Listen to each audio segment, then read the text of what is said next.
안녕하세요. 이규성 선교사입니다. 아파르테이트의 실행자들이라는 이번 강의에서는 아파르테이트의 출현과 발전 그리고 몰락해가는 정치사 과정 가운데 이 인종차별 정책을 준비했고 실행했던 정치가들에 대해 이야기해 보도록 하겠습니다. 첫 번째로 살펴본 인물은 아파르테이트의 창시자라고 불리우며 이 인종차별 정책의 철학적, 정치적 그리고 종교적 근간을 디자인한 정치가입니다. 그는 바로 남아공 화란개혁교회의 목사이자 철학자인 D.F. 말란입니다. 남아공 역사에 대해서 공부해 보신 분들이나 저희 카 모임에 오랫동안 참석하셨던 분들은 꽤 익숙한 인물일 텐데요. 과연 D.F. 말란은 어떤 정치가였을까요? D.F. 말란은 1906년부터 1915년까지 남아공 화란개혁교단의 목사로 재직하였습니다. 1954년부터 59년까지 스텔란보시 대학의 총장을 역임하였고요. 1915년에는 지금도 남아공 내에 최고의 영향력 있는 언론사인 디버거를 창립하고 초대 편집장으로 일을 했습니다. 그리고 1930년 ATKV, Afrikaans Language and Culture Society의 창설자이면서 아프리칸스 언어 보급에 앞장섰던 인물이었습니다. 마지막으로 가장 중요하게 알아두어야 할 것은 D.F. 말란이 남아공 정치가로서 남아프리카 연방의 총리도 역임하고 아파르테이트 법안을 창시한 국민당의 당수를 역임하였다는 것입니다. 전임 총리였던 J.B.M. 헤르초크와 함께 국민당 창당에 공을 세운 창립 멤버였습니다. 그리고 그 당시 정치 질서였던 남아프리카 연방의 얀 크리천 스무스와 그가 이끌었던 사우스 아프리칸 파티, 유나이티드 파티로부터 영국에 협조하지 않는 영국과 분리되는 정치 노선으로 순수하게 백인 아프리카너들을 위한 정당 노선을 이끌었던 인물이 바로 D.F. 말란인 것이죠. 남아공이 우리나라 6.25 전쟁에 유엔군의 일원으로 공군을 파병하였는데 그 당시 총리가 바로 D.F. 말란이었습니다. 우리나라에겐 참 고마운 인물이지만 남아공 역사에서는 많은 아픔과 차별, 억압과 착취로 굴곡진 역사를 만들어낸 우익 백인 민족주의를 넘어 극우 백인 우월주의를 시작한 인물이라 할 수 있습니다. 이런 극우적인 정치가들에 의해서 1948년 이후로 남아공 정치는 극우 세력에 의해 점차 파쇼화돼서 아프리카만의 백인 우월주의 국가 건설이라는 정치적 야망을 실현해 나갑니다. 이 토대를 만든 인물도 바로 D.F. 말란입니다. 다음은 말란 내각에서 대표적으로 실행했던 정책인 Mixed Marriage Act, Population Registration Act, Pass Law, 그리고 Group Area Act 법안들이 후에 아파르테이트 법안의 근간이 되어집니다. 이제 두 번째로 살펴본 인물은 J.G. 스트레이돔으로 이름이 길어서 한스 스트레이돔이라고 더 많이들 불렸는데요. 그는 D.F. 말란에 이어 1954년 국민당 당수가 되면서 다음에 수상까지 역임한 극우 정치가입니다. 스트라이돔은 The Lions of North라는 별명으로 불릴 만큼 아주 공격적이고 직설적인 언행으로 트랜스발 출신의 백인 아프리카너들의 전폭적인 지지를 얻습니다. 그는 1954년부터 58년까지 남아공 연방의 총리를 역임하고 후에 지병으로 사임하게 되었습니다. 사실 말란은 자신의 후계자로 그의 재임 당시 농림부 장관이었던 스트라인보다 온건파인 재무부 장관이었던 니콜라스 하펜가를 지지하였지만 스트라돔이 트랜스발 당원들의 전폭적인 지지를 힘입어서 국민당 당수에 이어 수상까지 역임하며 더 극우적인 강경 노선의 정치를 펼치게 됩니다. 강경 노선의 대표적인 예가 바스카프 분파의 일원으로 통치 기간 동안 인종차별 정책을 더 꾸준하게 강화하였고 컬러드 유권자는 일본 유권자의 명부에서 제거되었습니다.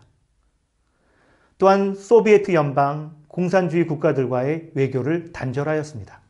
자, 세 번째 살펴볼 인물은 아파르테이트의 건축가라고 불리는 핸드릭 버프루트입니다. 말란과 참 닮은 점이 많은 정치가이면서도 사회과학 분야의 심리학자였던 그는 말란처럼 신문사, 디 트랜스팔러의 편집장을 시작으로 정치가의 길에 들어섭니다.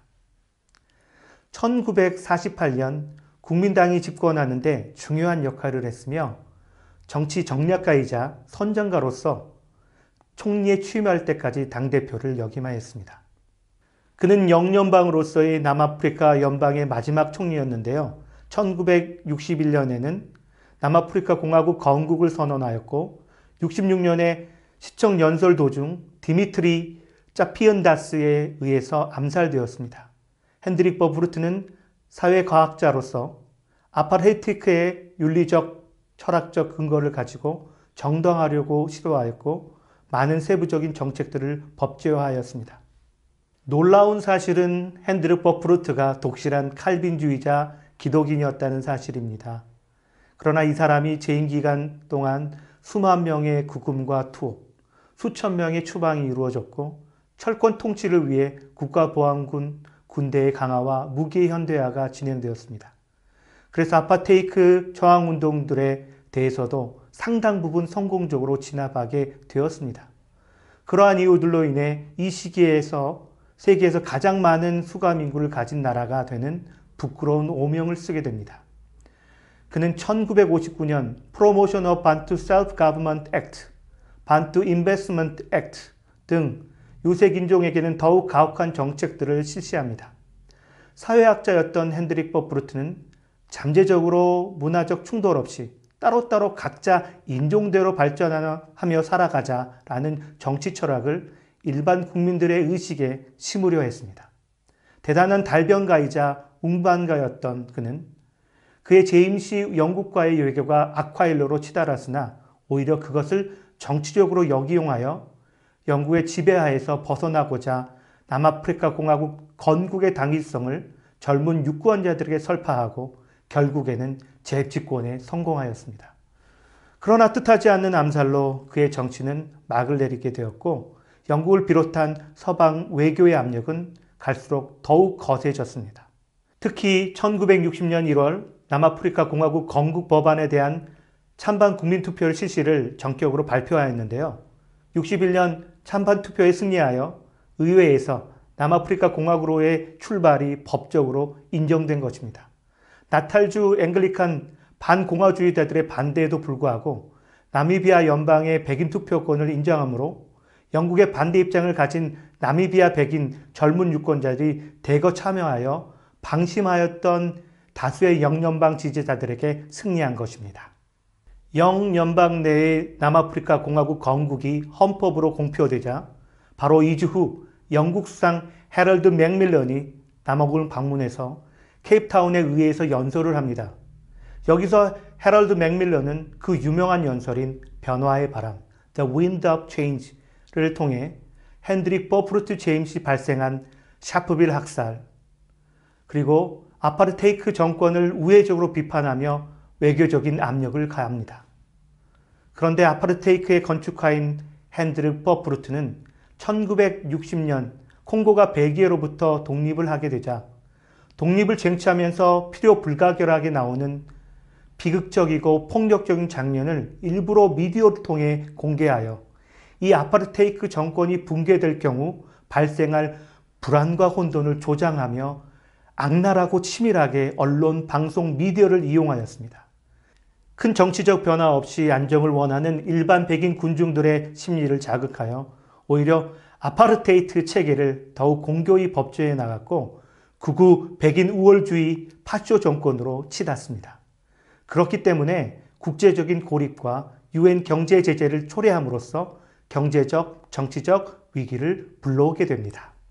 마지막으로 소개해드릴 다음의 인물은 1978년부터 89년까지 총리 그리고 남아프리카 공화국의 초대 대통령을 지내며 국내외의 압력에도 마지막까지 인종분리 정책인 아파르테이트를 유지할 것을 주장했던 피테르 블럼 부오따입니다.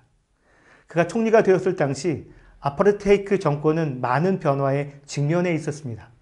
국내 흑인 저항 세력의 반발이 심해지자 홈랜드 반투스탄 지역의 자치 권한을 확대하며 흑인 저항 세력을 회유하려 했는데 이는 국내의 비난을 무마하려는 방편에 지나지 않았습니다. 실질적으로 흑인 인권 권익 향상을 위한 조치는 전혀 이루어지지 않았고 그의 정책은 백인 사이에서도 아파르테이트 유지를 요구하는 강경파와 완화나 철폐를 요구하는 온건파에게도 모두 불만을 불러왔습니다. 강경파는 그가 유화 정책을 펼친다는 이유로 국민당을 탈퇴하고 새로운 보수당을 결정하였습니다. 부오타 정권은 백인만의 국민투표로 헌법을 개정하였고 유색인의 정치 참여는 제한적으로 허용하면서도 동시에 대통령제로 정치 체제를 바꾸었습니다. 그는 유색인의 소수 참여한 의회에서 대통령으로 선출되었으며 1984년 9월 총리직이 폐지되고 실권을 가진 대통령으로 취임하였습니다. 그 후 그는 백인과 흑인 사이에서 지지 기반을 찾으려고 했으나 흑인 세력의 저항은 더욱 거세졌습니다. 그런데도 아파르테이트 정책 폐지에 대해서는 명확한 입장을 제시하지 못했고 여러 차례 흑인 저항 운동을 강경 진압했습니다. 거친 언행으로 늙은 악어라는 별명을 얻으며 국내외의 많은 비난을 받았으며 넬슨 만델라 대통령 석방도 거부하였습니다. 또한 국제적 고립 상태가 계속되면서 상황은 악화되었고 국내의 압력이 계속된 데다가 건강마저 나빠져 1989년 2월 국민당 당수직을 사임했으며 8월에는 대통령직도 사임하면서 그의 정치 경력은 종료되었습니다. 그 곧 남아프리카 공화국은 급속한 변혁을 맞게 되었고 후임 대통령으로 선출된 프레드릭 벌름 데클르크는 인종차별 정책을 공식적으로 종료시켰습니다. 부오타는 퇴임 후 모든 정치인과의 교제를 끊고 웨스턴 케이프주 남해안의 집에서 거의 은둔 생활을 하며 지냈습니다.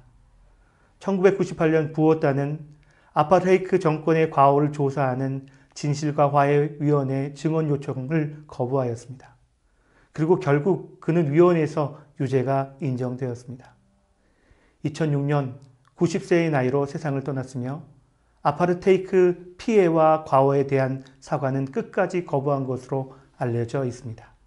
그럼에도 불구하고 그로 인해 석방도 거부되어 더 많은 시간 옥고를 치른 넬슨 만델라 대통령은 오히려 그를 애도하였고 용서한다고 하여 평화로운 협상의 기반을 닦아준 공로도 있다고 하였습니다. 선교사로서 이 나라의 아픔의 역사를 살펴보면서 피터르 빌름 부오타 전 대통령과 넬슨 만델라 전 대통령을 비교할 수밖에 없었고 그 두 사람의 마지막 모습에서의 극명한 차이는 저에게 시사하는 바가 컸습니다. 백인 아프리카노 민족주의는 극우 우월 민족주의로 발전하다가 백인들의 권력유지 도구인 아파르테이트를 만들었고 계속 치밀하고 악랄하게 통제하고 억압하였으나 파쇼로 치닫는 인종차별 정권은 결국 올라가게 되었습니다. 결국 아파르테이트는 남아공사의 전반에 분열과 단절을 가져오는 악의 축이었습니다. 남아공 역사에서는 참으로 아름답고 소중하며 훌륭한 신앙적, 선교적 유산이 많습니다. 모라비안 선교 공동체의 유산, 위그노의 순수한 신앙의 절개, 그리고 화란 개혁교단의 보수 신학의 전통은 앤드류 머레이와 같은 위대한 영성가를 배출하였고 1860년부터 1890년까지의 영적 부흥을 경험하였고 이런 부흥운동은 유럽과도 교류하며 영향을 주었습니다. 그레이트랙 대이주가 진행되는 곳곳마다 중앙에 교회가 세워지는 놀라운 역사도 있었습니다. 그러나 아파르테이트 시대를 겪으며 그러한 아름다운 신앙과 선교적 믿음의 유산과 전통은 단절되고 교회들도 분열되고 사회 안에서 영향력을 잃게 되었습니다. 아파르테이트는 아직도 사회 내 갈등과 반목의 근원이 되며 우열과 열등을 조장하면서 혐오와 다툼을 계속 만들고 있습니다. 이런 남아공의 역사적 상황 안에서 우리 한인 선교사들은 어떻게 이 아파르테이트를 우리의 사역 안에서 극복할 것인지 실제적으로 고민하기를 원합니다. 그래서 이 땅의 다양한 인종들이 함께 참여하고 동역하는 수평적 관계를 통한 팀 사역과 넬슨 만델라 대통령이 부오타 대통령을 용서하였듯이 세상을 향한 화목의 도구로서의 선교 사역과 같은 선교적 접근을 제시해 봅니다.